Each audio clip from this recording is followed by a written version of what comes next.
Mencionábamos acerca de la importancia por qué estudiar las profecías. Mencionábamos que profecía quiere decir predecir eventos y de alguna manera todos nosotros lo hacemos adivinando. Pero hay una gran diferencia entre nuestra adivinación o estas profecías que conseguimos en los supermercados o aún en las calles, en la prensa, en las películas, a la profecía bíblica. Decía el apóstol Pedro que tenemos la palabra profética más segura, en la cual todos nosotros podemos prestar atención y podemos confiar en su cumplimiento. Mencionábamos algunos textos, entre ellos Isaías capítulo 46, cuando Dios dice que Él predice el final desde el principio, porque Él es Dios y para que nosotros creamos en Él. Mencionábamos que la Biblia enseña dos tipos de profecía, la profecía clásica, que es para las naciones, para personas en específico, y también la profecía apocalíptica, que se refiere a los últimos eventos de la historia de este mundo, y encontramos la profecía apocalíptica en los libros de Daniel y Apocalipsis. El propósito de Dios al darnos estas profecías apocalípticas es para que nosotros confiemos en Él, confiemos en su palabra y también para que estemos listos y cuando estos eventos lleguen a su cumplimiento no nos encuentren desapercibidos. El libro de Daniel es un libro fascinante. Mencionamos que está dividido en dos partes. Los primeros 6 capítulos son historia, sucesos históricos, que nos enseñan cómo prepararnos para el tiempo del fin. Y los restantes 6 capítulos, pues el libro en total tiene apenas 12, nos enseñan cuándo será el fin. Los eventos finales que nos marcan que ya el fin del mundo está cerca. El fin del mundo no va a tomar lugar por un ataque nuclear o terrorista.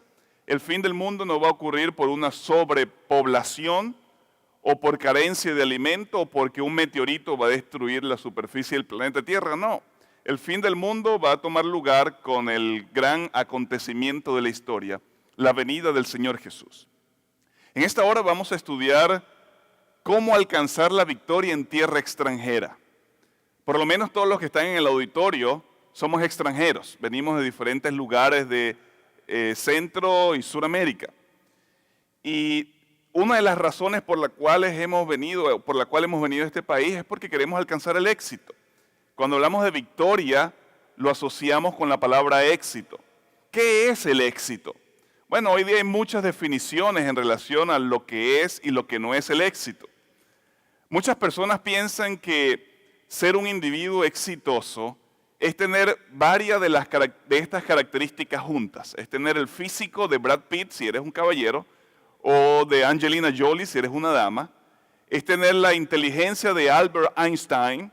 Es tener la habilidad de los negocios de Donald Trump, tener el carisma de John F. Kennedy, tener la creatividad de Walt Disney, tener el dinero de Bill Gates y tener el corazón de la Madre Teresa. Todas estas características al mismo tiempo. Y tú nunca vas a conseguir una persona que reúna todas estas características. Esto quiere decir que entonces no hay personas exitosas. Pero por supuesto, esta definición del éxito es completamente errada. Otras personas piensan que el éxito es sinónimo con felicidad. Y la realidad es que nosotros vivimos en una sociedad impredecible.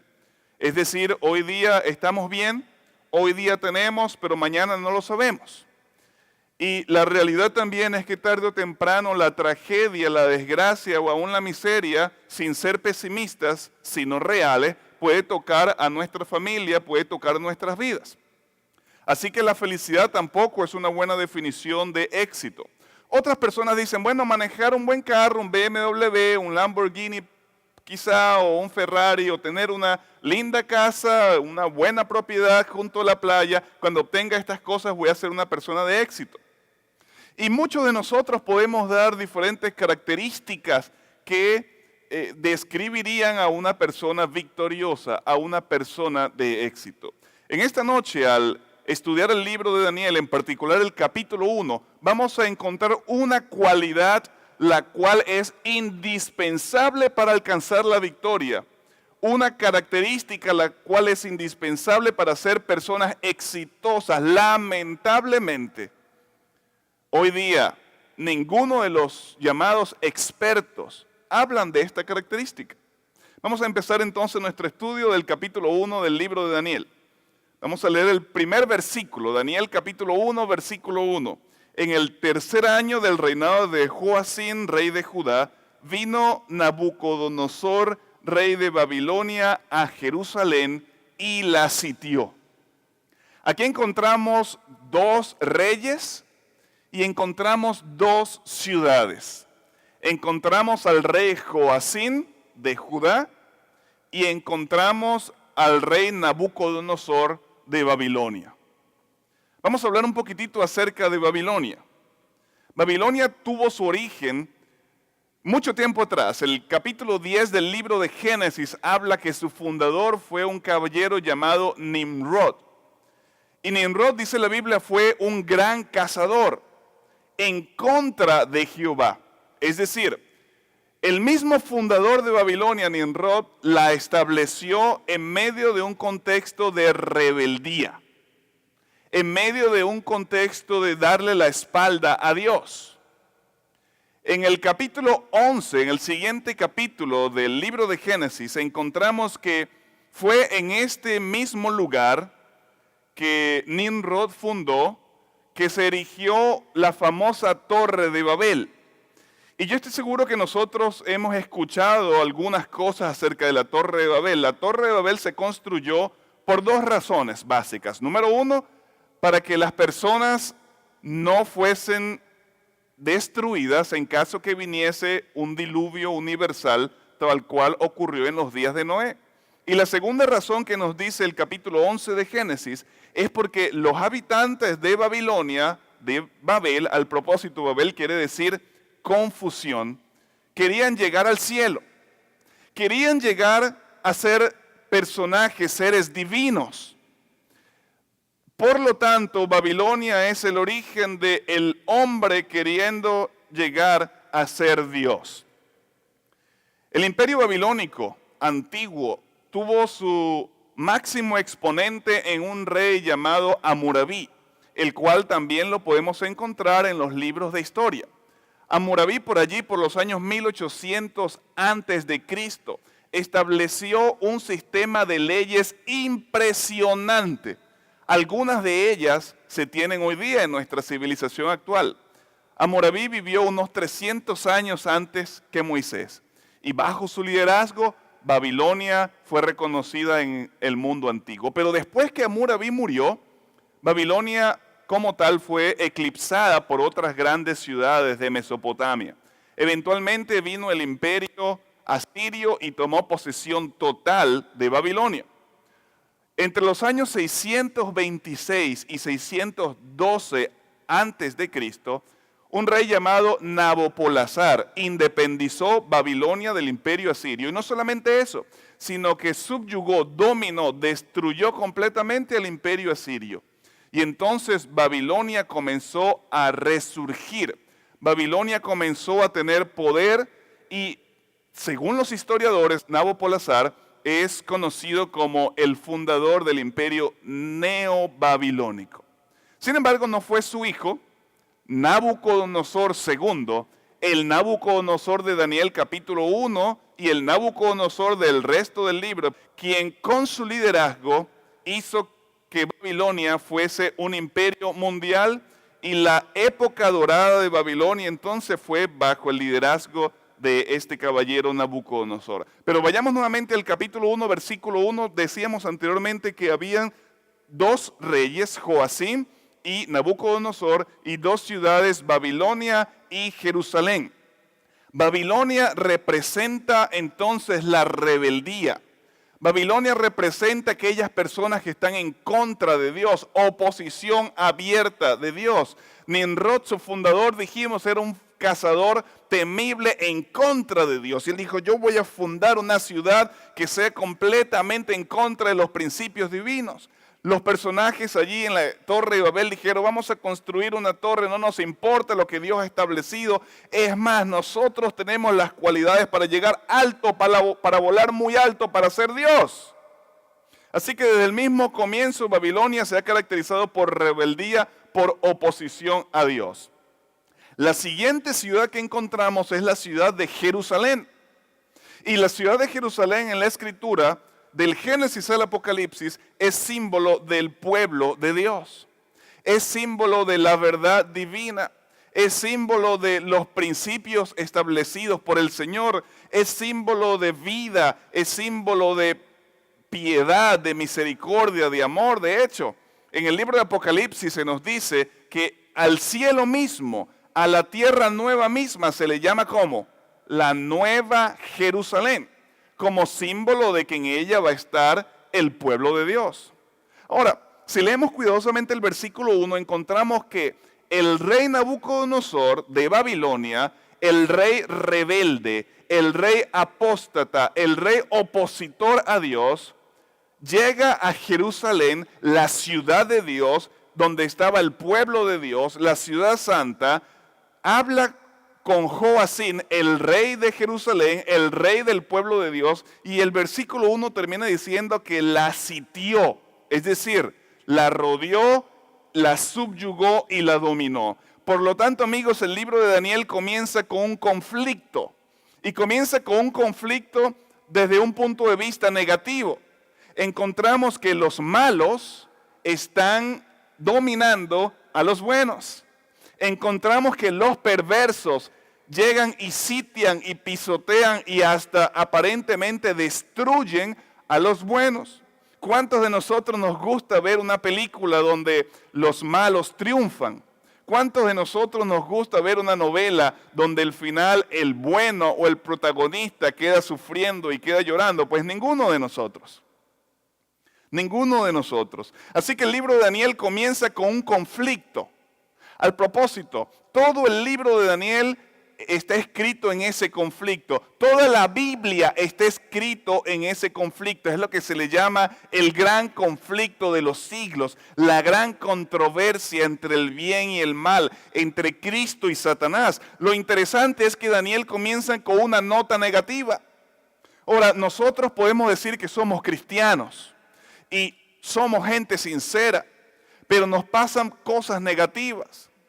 Y este mensaje es para aquellas personas que quizás están sufriendo de una enfermedad terminal, o están pasando por un divorcio, o tienen problemas con sus hijos. Las cosas en la vida no siempre salen como nosotros nos imaginamos o queremos, aunque seamos personas cristianas, aunque seamos personas buenas. Nuevamente, amigos, aquí encontramos un rey perverso de una ciudad rebelde que sitia, rodea y acaba a un rey y a una ciudad que representaban al pueblo de Dios. El versículo 2 nos dice que el Señor entregó en su mano a Joacín, rey de Judá, y parte de los utensilios de la casa de Dios los llevó a la tierra de Sinar, a la casa de su Dios, y guardó los utensilios en la casa del tesoro de su Dios. ¿Saben lo que hizo Nabucodonosor? Él no solamente invade Jerusalén, sino que toma a un promedio de 5.500 artefactos que pertenecían al templo de Dios. Y estos artefactos, dice el versículo 2, los lleva al templo de su Dios. En Babilonia había muchos dioses, pero la deidad principal era Marduk o Bel. De allí también se origina o viene el nombre de Babel o Babilonia. Y Nabucodonosor, al trasladar los artefactos desde el templo de Jehová en Jerusalén a su templo o al templo de su Dios, Marduk, allí en Babilonia, está lanzando un mensaje al pueblo de Judá.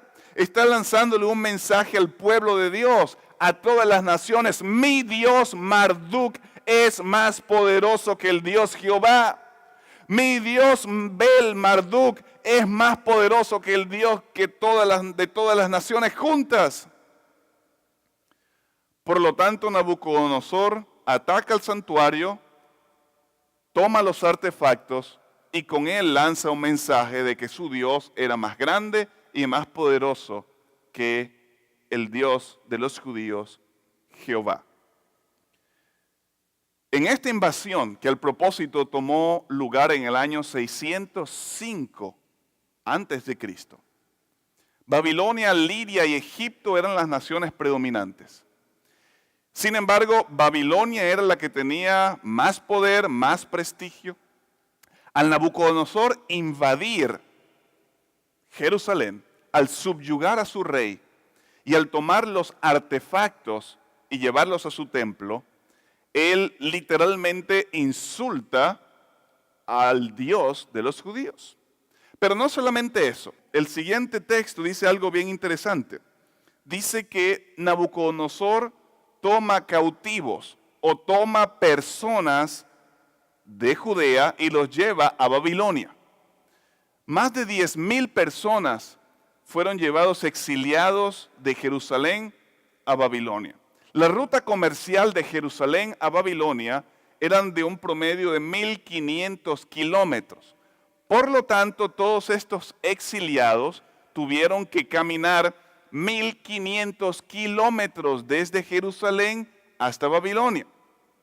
Y el versículo 3 dice, entonces el rey dijo a Aspenaz, jefe de los eunucos, que trajese de los israelitas, escuchen bien, del linaje real de los príncipes jóvenes sin defecto, de buen parecer, entendidos en toda sabiduría, cultos e inteligentes y aptos para servir en el palacio del rey, y que les enseñara las letras y la lengua de quienes, de los caldeos. Nabucodonosor insulta a Dios, Nabucodonosor profana, ataca el santuario. Esto es importante porque en el libro de Daniel, más adelante encontraremos nuevamente que el enemigo ataca el santuario de Dios, toma los utensilios del templo de Dios, los lleva a Babilonia, está lanzando un mensaje de que su Dios es más fuerte que el Dios de los judíos, toma exiliados, toma cautivos de Judá y los lleva a Babilonia. Y entre estos cautivos dice el rey, ahora tú, Aspenaz, me vas a hacer un grupo especial. Y este grupo, dice el texto bíblico, era de ¿quiénes? De jóvenes. ¿Y cuáles son las características de este grupo? Bueno, la primera es que eran jóvenes del linaje real y príncipes. No eran cualquier tipo de jóvenes, del linaje real y príncipes. Eran jóvenes sin defectos, hermosos, de buen parecer, entendidos, llenos de sabiduría, cultos e inteligentes y aptos para servir en el palacio del rey. Los vamos a entrenar a Aspenaz, que le dice el rey a su súbdito que se llamaba Aspenaz, por un espacio de 3 años. Y estos chicos de linaje real van a ser capaces de gobernar en otras provincias del imperio babilónico. Ahora, esto no es nada nuevo. Esta misma estrategia la utilizó Rusia cuando invadió Afganistán. Esta misma estrategia la utilizó Hitler en la Segunda Guerra Mundial. De hecho, el grueso de su ejército eran jóvenes de otras nacionalidades, jóvenes brillantes. Y en parte el éxito de Hitler fue por estos jóvenes. El propósito de Nabucodonosor era lavarles el cerebro a estos chicos, para que entonces ellos dejaran su tradición, su cultura, su religión y gobernaran de acuerdo a la filosofía del rey de Babilonia. El versículo 6 dice que entre estos habían 4 chicos: Daniel, Ananías, Misael y Azarías de Judá. Daniel, Ananías, Azarías y Misael de Judá, 4 chicos hebreos. Daniel tenía un promedio entre 16 y 18 años cuando llegó cautivo a Babilonia. La mayoría de los estudiosos bíblicos concuerdan de que tenía 17 años, es decir, estaba en su plena adolescencia. 1,500 kilómetros tuvo que caminar Daniel esposado o encadenado en medio del desierto desde Jerusalén a Babilonia como esclavo. Ahora, encontramos que había muchos chicos. El texto sugiere que habían bastante chicos de linaje real. Al propósito, ustedes han escuchado hablar acerca del rey Josías en la Biblia, del reino de Judá. Bueno, el rey Josías tuvo 3 hijos, Joacás, Joacín y Sedequías. Eventualmente estos tres reyes, Joacás, Joacín y Sedequías, llegaron a ser reyes de Judá. Pero la Biblia nos dice que estos tres reyes fueron reyes que no amaron a Dios con todo su corazón. Y en parte esa fue una de las razones por la cual fueron exterminados o fueron muertos y no marcaron la diferencia. Bueno, Daniel provenía de la familia de Josías, de la familia de Joacás, de la familia de Sedequías y también de Joacín. La familia de Daniel era una familia real, era una familia acomodada, pero con la diferencia de que la madre de Daniel era una mujer piadosa, era una mujer que amaba a Dios y que estudiaba la Biblia. Y la madre de Daniel, aun cuando este era un chico, sabía de una profecía. Esta profecía era que por la irreverencia, por la falta de amor, por la apostasía de Judá, el Señor los llevaría cautivos a Babilonia y ellos estarían allí por 70 años. Y esta profecía la encontramos en el libro de Jeremías, el capítulo 29, versículo 10. Porque así ha dicho Jehová, cuando según mi dicho se cumplan 70 años para Babilonia, os visitaré con mi favor y os cumpliré mi buena promesa de haceros regresar a este lugar. Y su madre entonces crió a Daniel con estos principios. Ella sabía que tarde o temprano su hijo pudiera llegar a ser un esclavo en Babilonia. Así que mientras él era un chico, ella tenía que darle todos esos principios, criarlo, educarlo con los principios divinos de amor a Dios, aún en medio de la crisis, aún en tierra extranjera. La mamá de Daniel sabía muy bien de aquella orden dada por Dios a través de Moisés. En el libro de Deuteronomio, el capítulo 6, escucha Israel, Jehová nuestro Dios, Jehová uno es. Y amarás a Jehová con todo tu corazón, con toda tu alma y con todas tus fuerzas.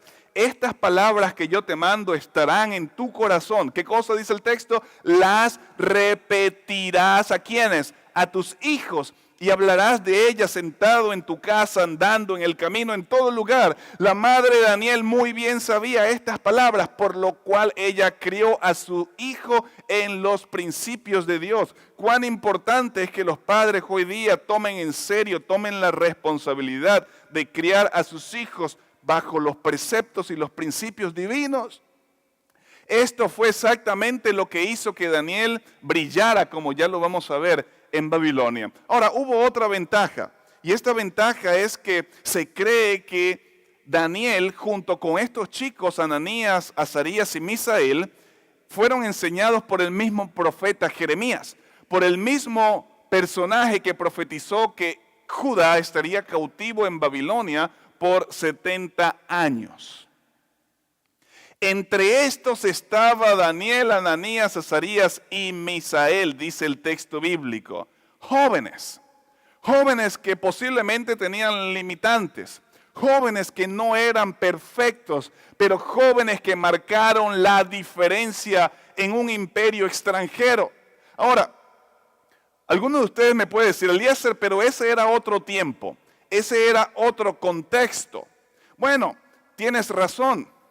Yo no conozco, por lo menos en este lugar, a jóvenes que hayan sido llevados esclavos a una tierra extranjera.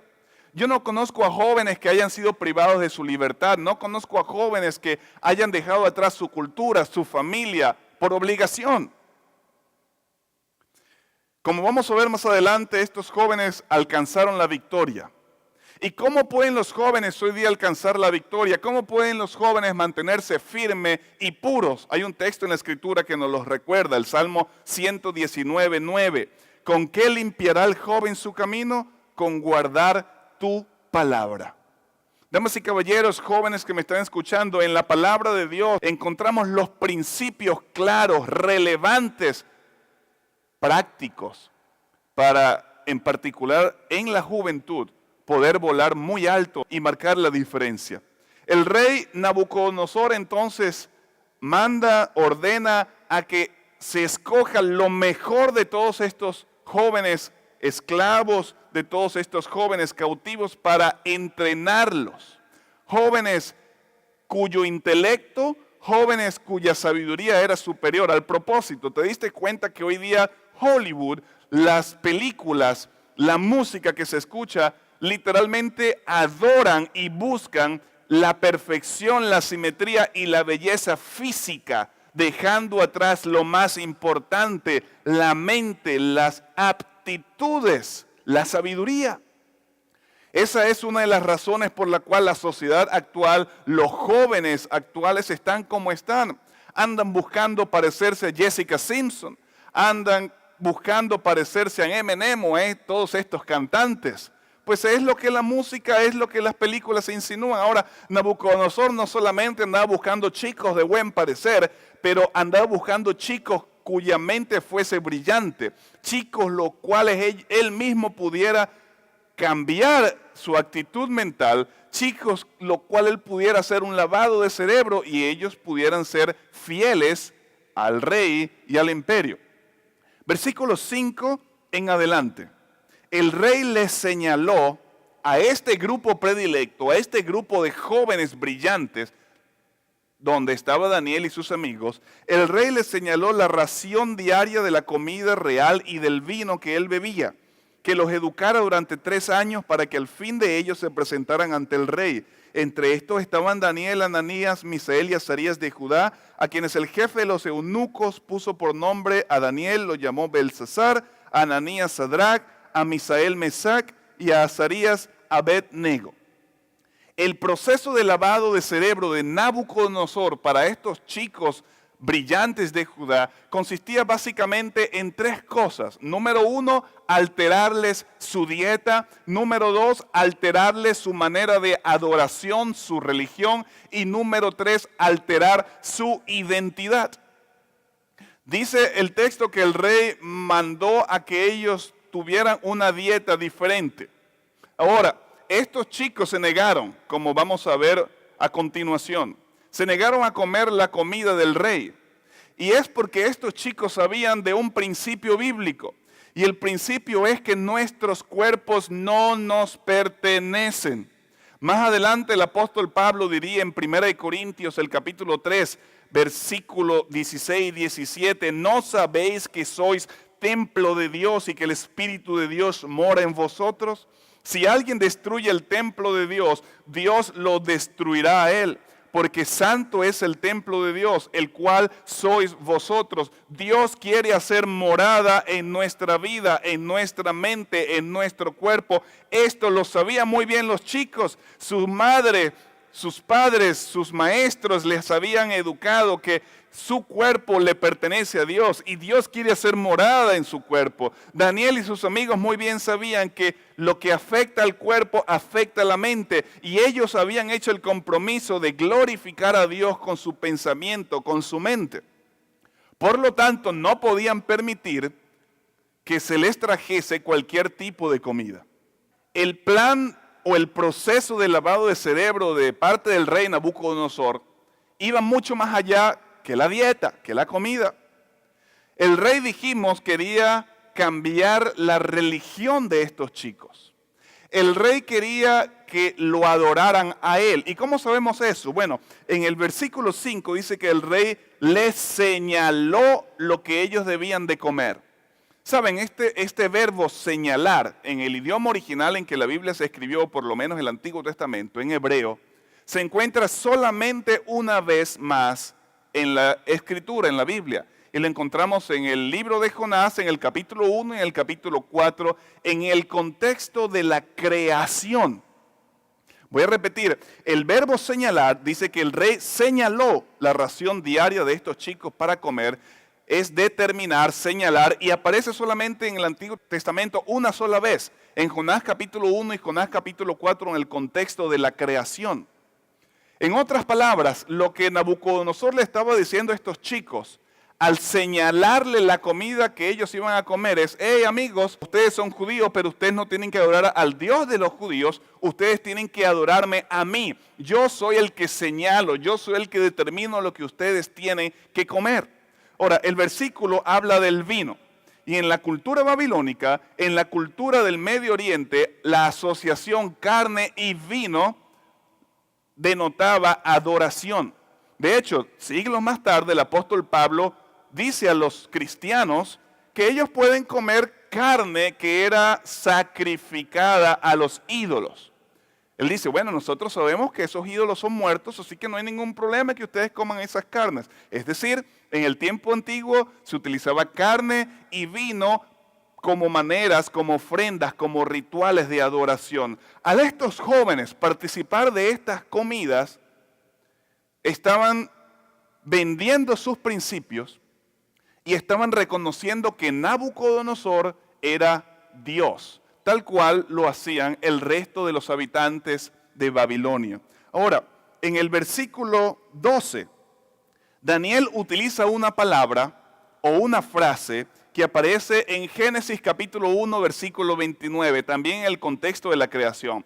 Danos para comer legumbres. Esta expresión aparece en Génesis capítulo 1, versículo 29.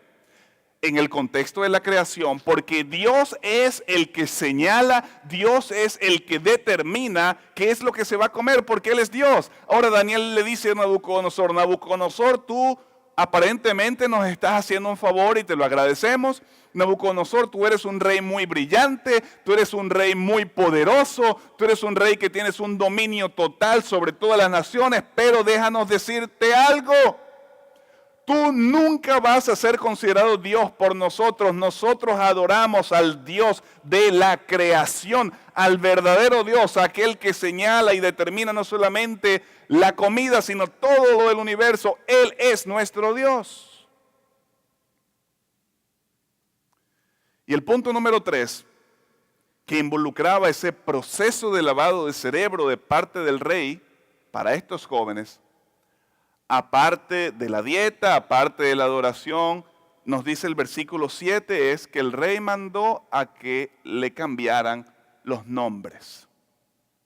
Daniel, que significa Dios es mi juez, se le cambió por Belsasar, que en la lengua hebrea significa que Bel te guarde. Bel era uno de los dioses de Babilonia.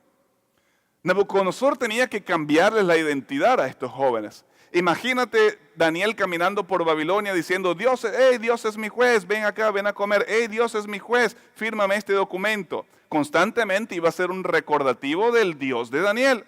Nabucodonosor, al cambiarle el nombre, quería entonces cambiar la identidad. Ananías, que el Señor te favorezca en el idioma hebreo, pues se le cambió a orden de Acú o Sadrach. Acú era el dios luna de Babilonia. A Misael, que significa quién es como Dios, se le cambió el nombre a Mesac, que quiere decir quién es como Acú, quién es como el dios luna. A Azarías, que quiere decir Jehová nos ha ayudado. Imagínate, allá va Azarías, allá va Jehová nos ha ayudado. El rey no podía tolerar eso, así que se le cambió de nombre a Abed-Nego. Nego o Nabu era uno de los dioses, el dios de la sabiduría. Así que Abed-Nego significa siervo de Nebú, siervo de Nego, el dios de la sabiduría. El rey les cambia la identidad, pero recuerda, Nabucodonosor pretendía ser Dios. En el tiempo antiguo, en particular en la cultura judía, solamente era Dios quien podía cambiar los nombres. Porque en el Antiguo Testamento los nombres representan ¿qué cosa? El carácter. Y eso es algo que solamente Dios puede hacer. Encontramos a Jacob y Dios, porque es Dios, le cambió el nombre de Jacob ¿a quién? A Israel, que quiere decir príncipe de Dios. Dios es el único que puede cambiar nombres. En el libro de Apocalipsis, para aquellos que han alcanzado la victoria, dice que se les espera, ¿qué cosa? Un nuevo nombre, algo que solamente Dios puede hacer. Pero el rey está tomando intenciones divinas y entonces quiere hacer este lavado de cerebro a través de la dieta, a través de la religión y la adoración y a través de cambiarle la identidad. Aquí encontramos algo muy lindo, queridos. Aquí encontramos un principio que tú y yo tenemos que aplicar, que tú y yo tenemos que vivir, que tú y yo tenemos que estar determinados. Y aquí encontramos parte del éxito de Daniel y de sus amigos. En el versículo 8, Daniel propuso en su corazón no contaminarse. Daniel propuso. Queridos, escúchenme bien lo que le voy a decir. Todo, absolutamente todo en la vida es un asunto de elección. Y cada elección tiene una consecuencia positiva o negativa de acuerdo a la elección. No pienses que si tomas una elección negativa vas a tener resultados positivos. Más adelante dice el apóstol Pablo, todo lo que el hombre coseche, eso también segará.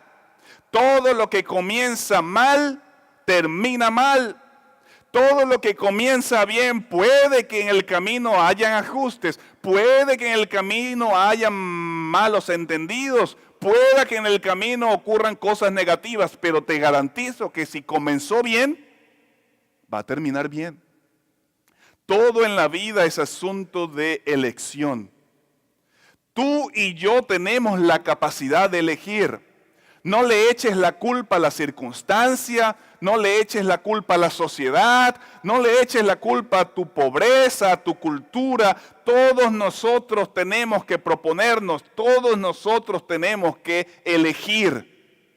Como pastor he visto muchas personas, muchos jóvenes, hablando de jóvenes que han elegido mal. Y aunque los chicos tienen buena intención de triunfar, les va mal. Y no es que queremos que les vaya mal. Queremos que triunfen, queremos que brillen, pero el problema son las elecciones. Daniel eligió no contaminarse, ni físicamente con la comida del rey, ni religiosamente adorándolo, ni mucho menos dejando su identidad. Dice el texto que propuso no contaminarse. ¿Dónde se propuso? Dice, en su corazón. Saben, en el tiempo antiguo el corazón era sinónimo de ambas cosas, el intelecto y las emociones. Era el centro del pensamiento. Lo que hoy día es nuestra mente, para los judíos era el corazón. Noten estos dos textos del sabio Salomón, porque ¿cuál es su pensamiento en su mente? O algunas versiones dicen en su corazón, tal es él.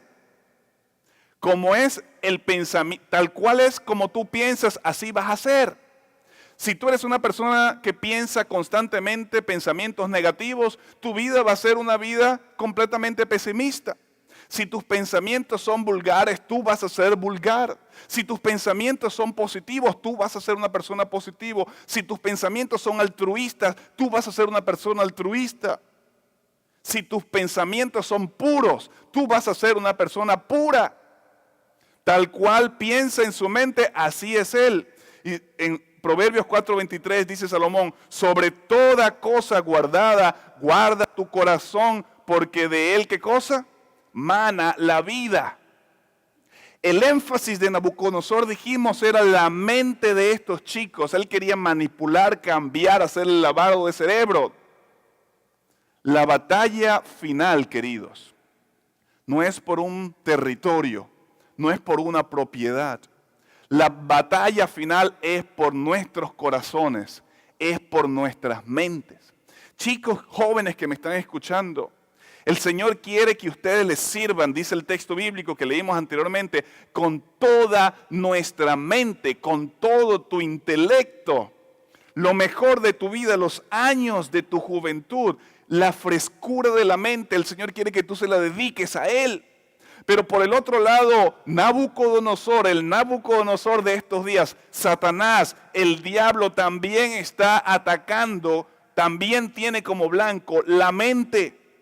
Y a través de películas, a través de revistas, a través de conversaciones, a través de filosofías, a través de posturas, a través de la música, Satanás, Nabucodonosor, quiere dominar, quiere entrar y manipular y lavar tu mente.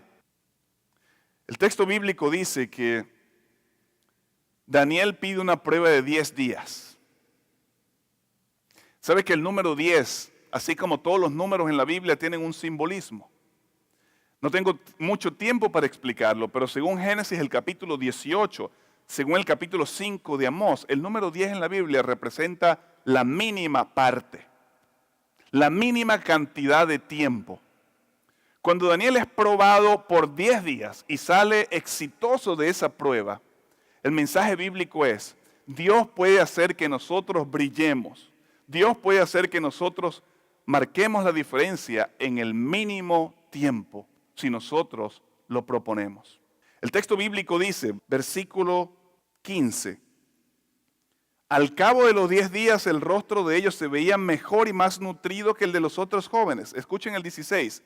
Desde entonces el guarda tomaba la ración y el vino de ellos y les daba legumbres. Versículo 17, a estos 4 jóvenes Dios les dio conocimiento e inteligencia en toda letra, en toda sabiduría. Además, Daniel tuvo entendimiento en toda visión y sueño. A estos 4 jóvenes Dios les dio, ¿qué cosa? Conocimiento e inteligencia en toda letra y sabiduría. A estos 4 jóvenes. ¿Cuáles 4 jóvenes? Daniel, Ananías, Azarías y Misael. ¿Cuántos jóvenes fueron traídos a Babilonia como esclavos de Judea? ¿Cuántos jóvenes? Muchos jóvenes. Y solamente 4 brillaron.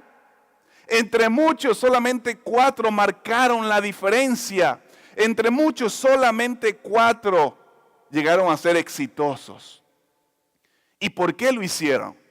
¿Cuál es esa clave del éxito? ¿Cuál es esa clave de la victoria en tiempos de crisis como los nuestros?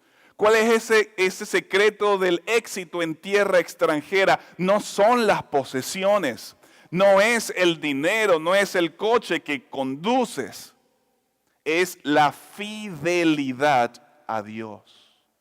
Es la fidelidad a Dios. Y yo te decía al comienzo que lamentablemente hoy día los expertos, entre comillas, hablan del físico y por eso hay tantos gimnasios en cada esquina. Y por eso es que hay tantas dietas y por eso es que hay tantas revistas.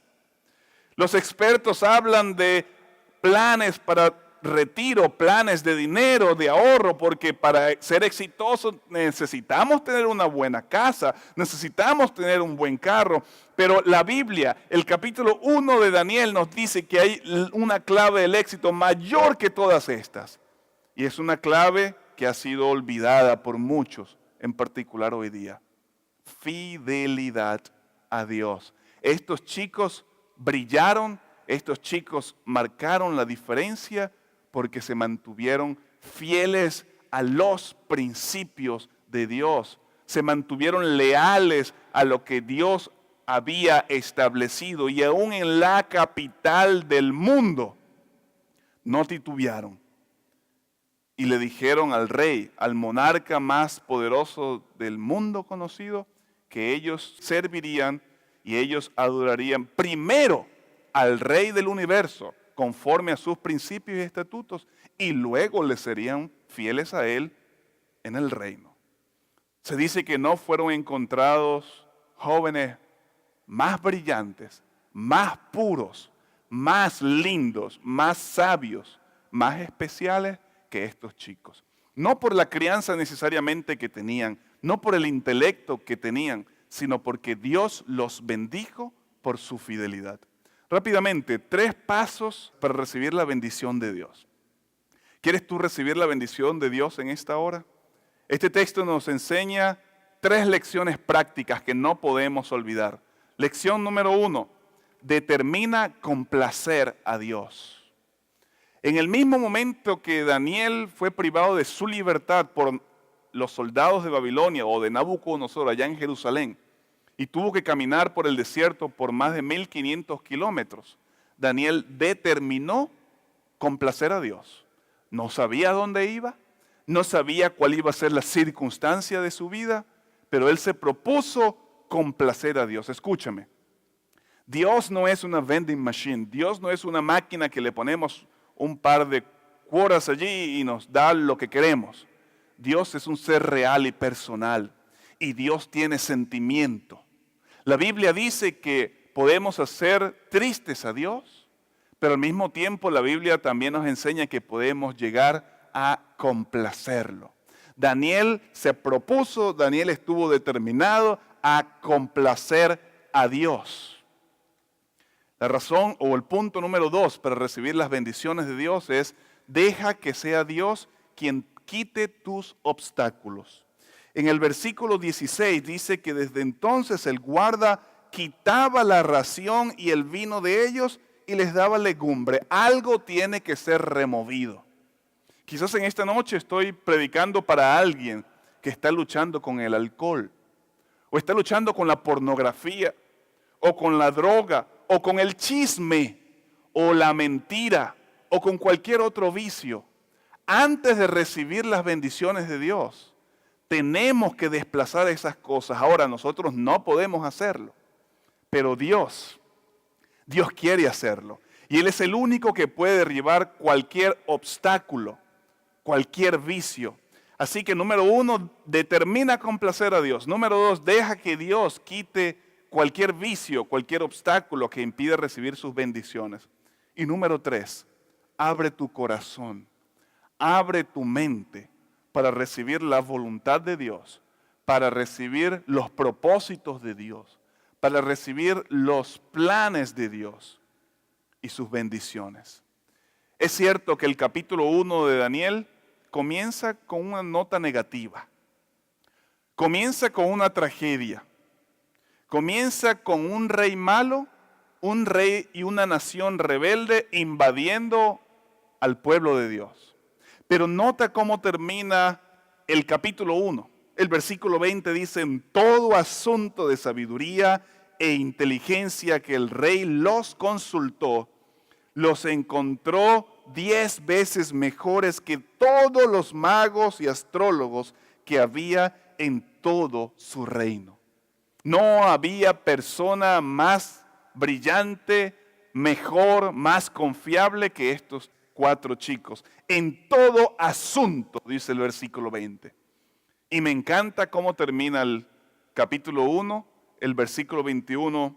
Y Daniel siguió allí hasta el primer año del rey Ciro. El rey Ciro llegó a ser el rey de otra nación, la cual vamos a hablar mañana, del imperio medo-persa. Es decir, en otro imperio, en otra generación, Daniel siguió. Daniel siguió. Daniel siguió, dice el texto bíblico. Los imperios caen. Los líderes se equivocan. Los héroes fracasan.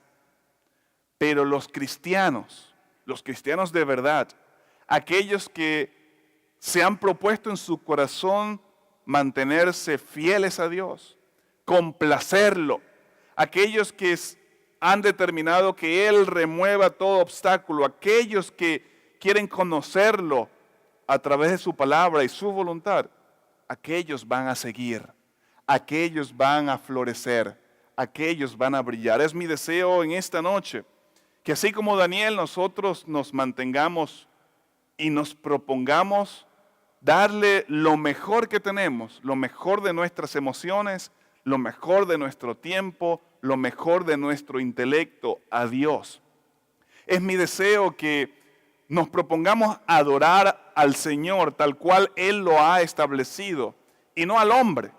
Es mi deseo que le pidamos al Señor fidelidad, porque es la fidelidad a Dios y a sus principios la que va a hacer que seamos personas victoriosas, personas exitosas. Es la fidelidad a Dios y a sus principios lo que va a hacer que volemos bien alto como el águila y aún en tiempos de crisis como lo que estamos viviendo, marquemos la diferencia.